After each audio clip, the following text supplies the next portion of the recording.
मैं Imtiyaz Ahmad YouTube channel ITZ English में आपका स्वागत करता हूं। जैसा कि आप सब जानते हो, ये मेरा period modern classification of sentence पर आधारित है।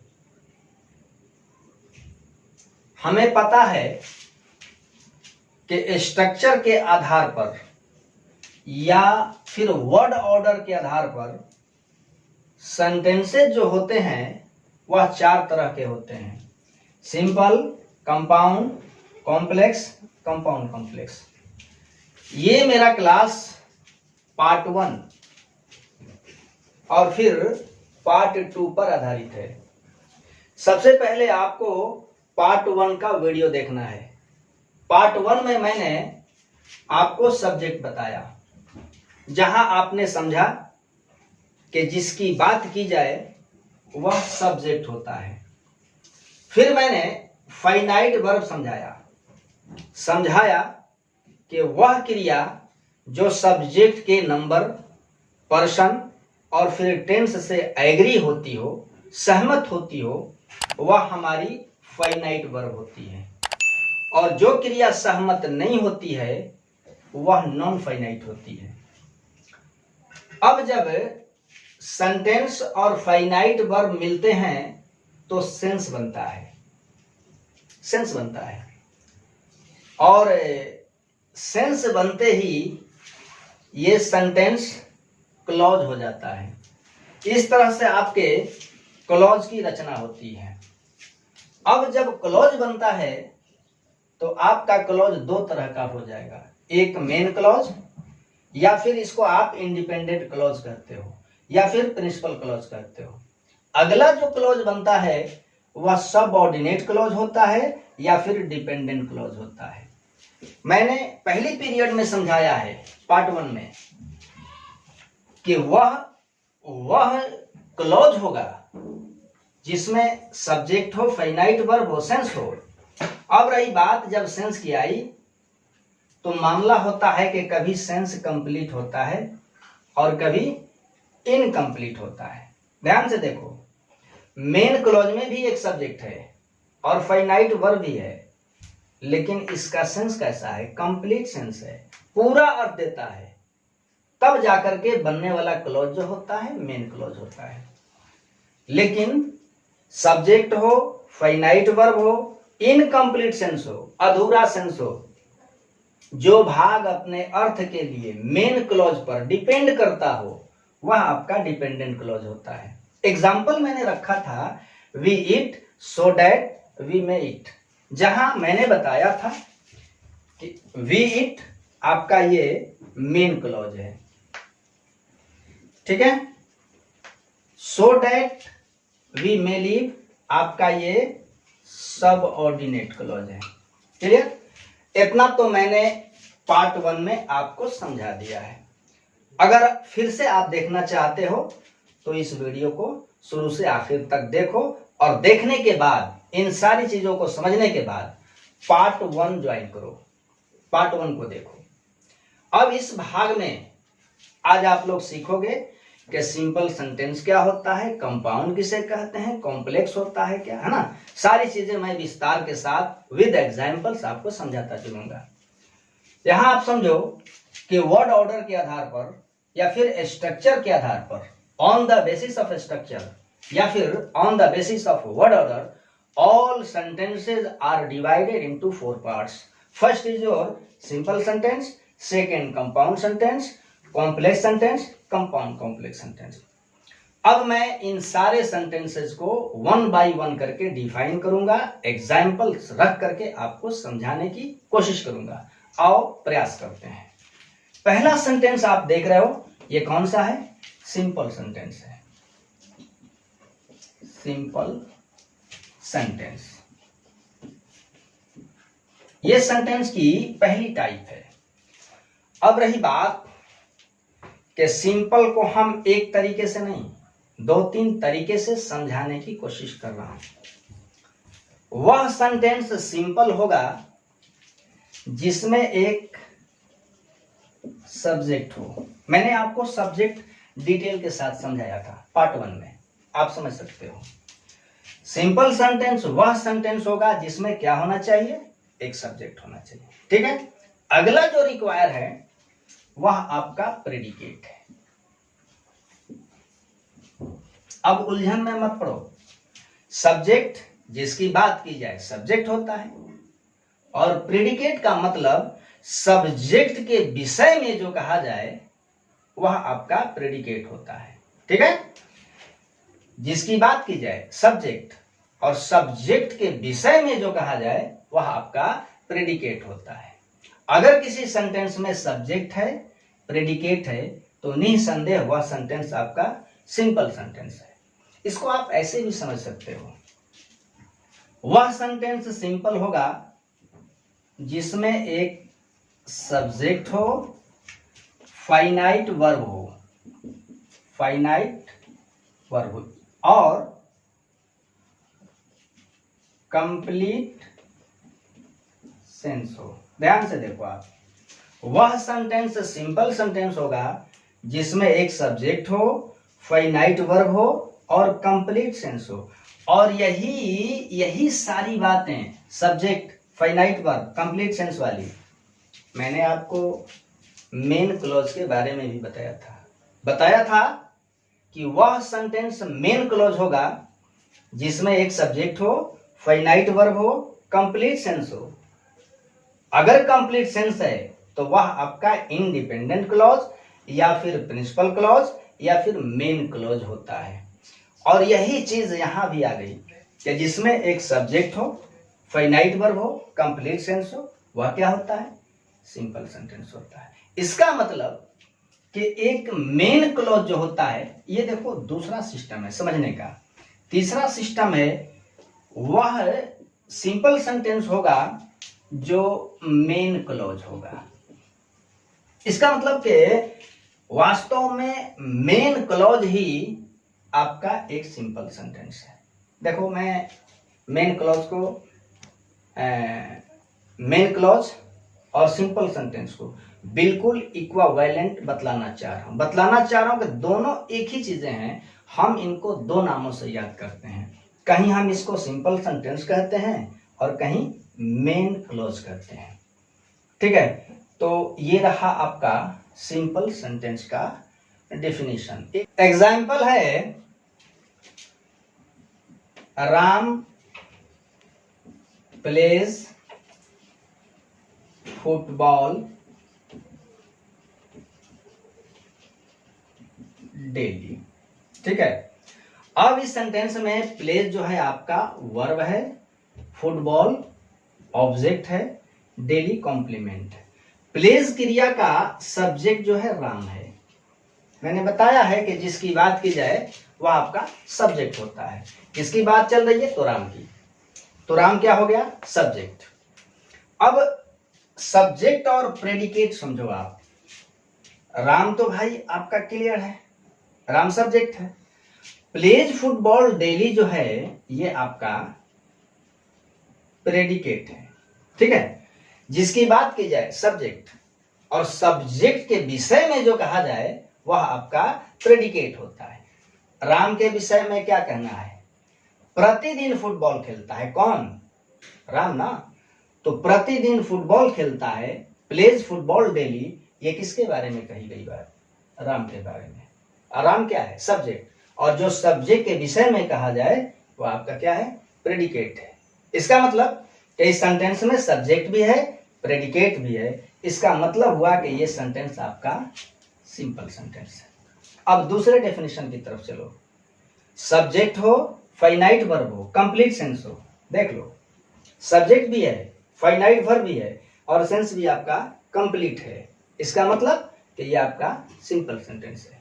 और ध्यान से देखो, यही तो आपका मेन क्लॉज है, यही तो आपका इंडिपेंडेंट क्लॉज है, और एक मेन क्लॉज ही आपका सिंपल सेंटेंस होता है।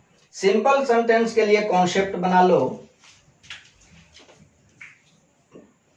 Simple sentence. सिंपल सेंटेंस का मतलब one main clause. Simple sentence के बाद आओ समझते हैं कंपाउंड सेंटेंस।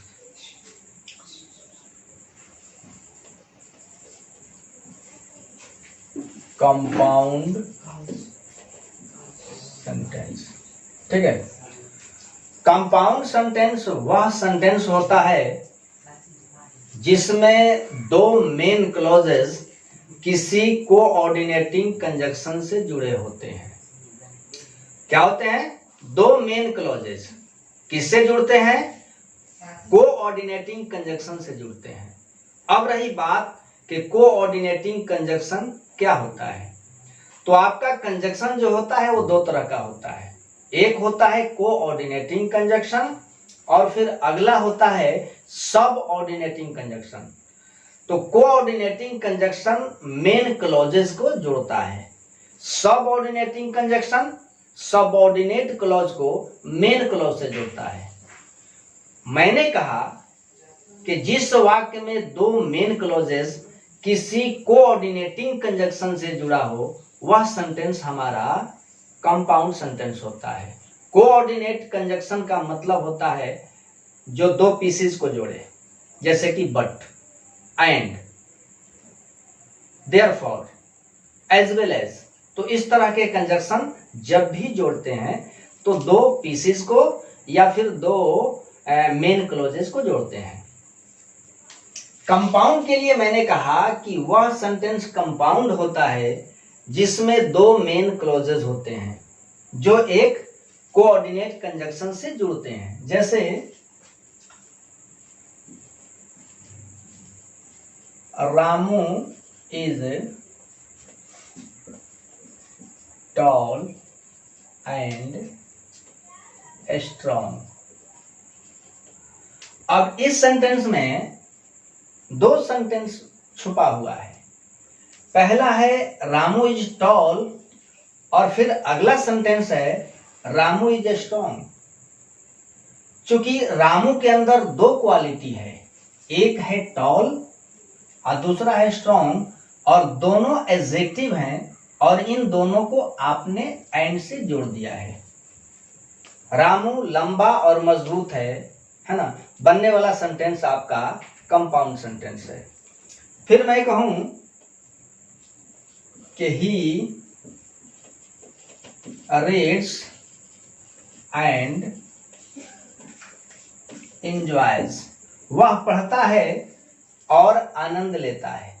अब यहां भी दो सेंटेंसेस हैं, पहला होगा ही रीड्स, अगला होगा ही एंजॉयज। अब ये दोनों सेंटेंसेस एंड से जुड़े हुए हैं, बनने वाला सेंटेंस आपका कंपाउंड सेंटेंस है। एक और एग्जांपल देखो, I read but he plays. मैं पढ़ता हूं एक सेंटेंस, ही प्लेज दूसरा सेंटेंस, और दोनों को बट से जोड़ दिया गया है। और मैंने कहा कि वह वाक्य कंपाउंड सेंटेंस होता है जिसमें दो मेन क्लॉजेस, ये दोनों के दोनों मेन क्लॉज हैं, किसी कोऑर्डिनेटिंग कंजक्शन से जुड़ा हो। बट जो है कोऑर्डिनेटिंग कंजक्शन है जो दोनों मेन क्लॉजेस को ज्वाइन करता है।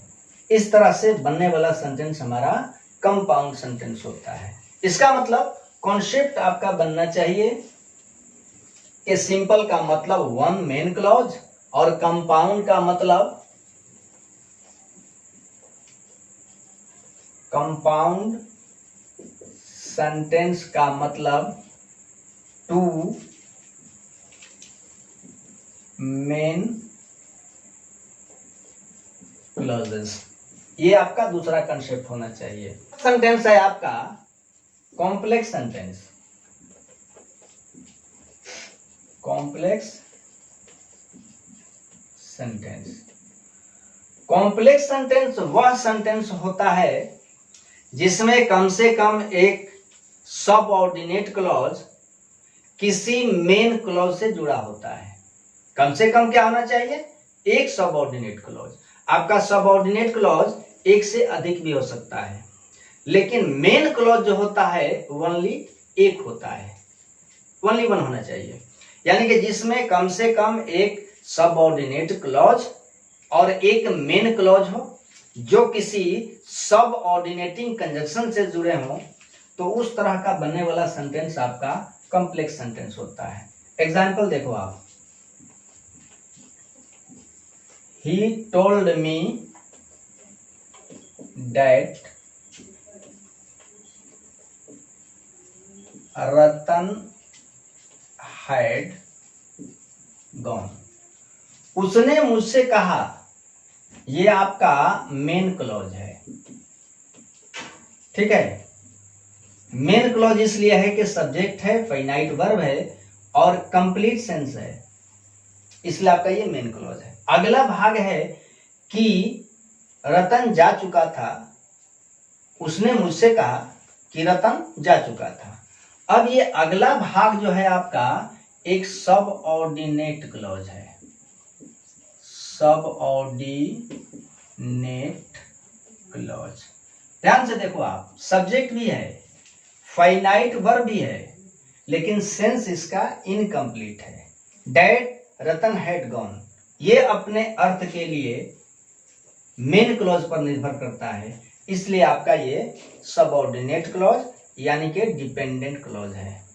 और मैंने कहा कि जिसमें एक सबऑर्डिनेट क्लॉज किसी सब ऑर्डिनेटिंग कंजक्शन के द्वारा मेन क्लॉज से जुड़ा होगा, वह आपका कॉम्प्लेक्स सेंटेंस होता है।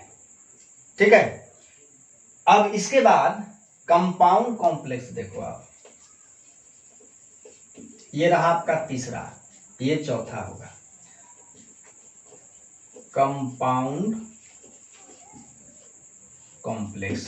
अब नाम के हिसाब से देखो आप, कंपाउंड में आपको क्या दिख रहा है। अच्छा, मैं थोड़ा सा पीछे पलटता हूं, तो सिंपल सेंटेंस का मतलब वन मेन क्लॉज, कंपाउंड का मतलब दो मेन क्लॉज, और कॉम्प्लेक्स का मतलब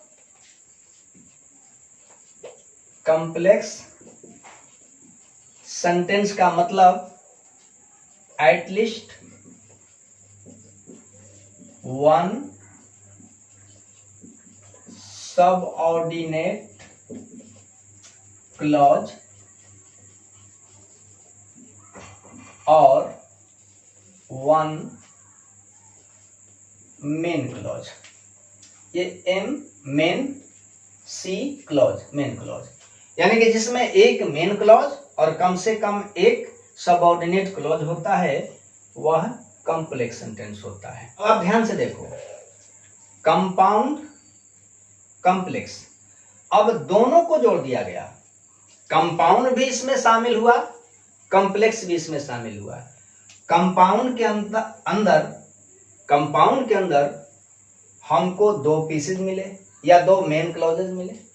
कॉम्प्लेक्स में एक मेन क्लॉज होगा और एक सबऑर्डिनेट क्लॉज होगा। इस तरह से मेन क्लॉज की संख्या 3 हो जाती है और एक सबऑर्डिनेट क्लॉज होगा।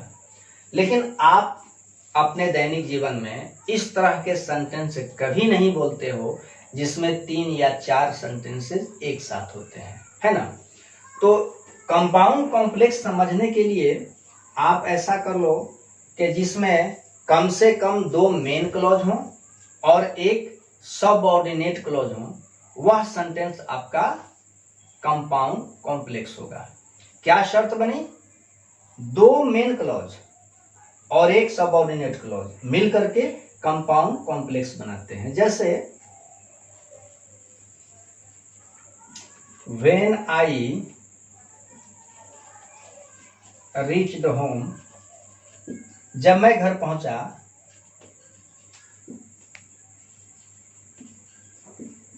The children were playing and their mother was cooking। ठीक है, जिसमें कम से कम 2 मेन क्लॉजेस और एक सबऑर्डिनेट क्लॉज हो, वह कंपाउंड कॉम्प्लेक्स होता है। अब मैंने कहा कि व्हेन आई रीच्ड होम, जब मैं घर पहुंचा, द चिल्ड्रन वर प्लेइंग, बच्चे खेल रहे थे, and there mother was cooking, और उनकी माँ खाना पका रही थी। अब एनालाइज करो आप, व्हेन आई रीच्ड होम ये आपका सबऑर्डिनेट क्लॉज है, SC subordinate clause. The children were playing आपका ये मेन क्लॉज है। देयर मदर वाज कुकिंग ये भी आपका मेन क्लॉज है। इन दोनों मेन क्लॉजेस को एंड से जोड़ दिया गया है, एंड जो कि एक कोऑर्डिनेटिंग कंजक्शन है। आपका सबऑर्डिनेट क्लॉज जो है अपने को व्हेन के द्वारा इन दोनों क्लॉजेस से जोड़ता है। अब रिजल्ट क्या मिला कि इस सेंटेंस में एक सबऑर्डिनेट क्लॉज और दो आपके मेन क्लॉज होते हैं, और इस तरह से बनने वाला सेंटेंस आपका कॉम्प्लेक्स सेंटेंस होता है। इसका मतलब कि आपका कंसेप्ट होना चाहिए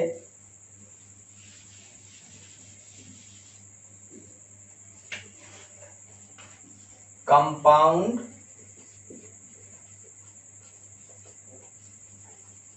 कॉम्प्लेक्स, मतलब at least two main clauses,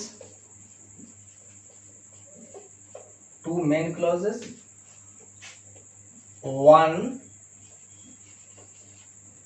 subordinate clause।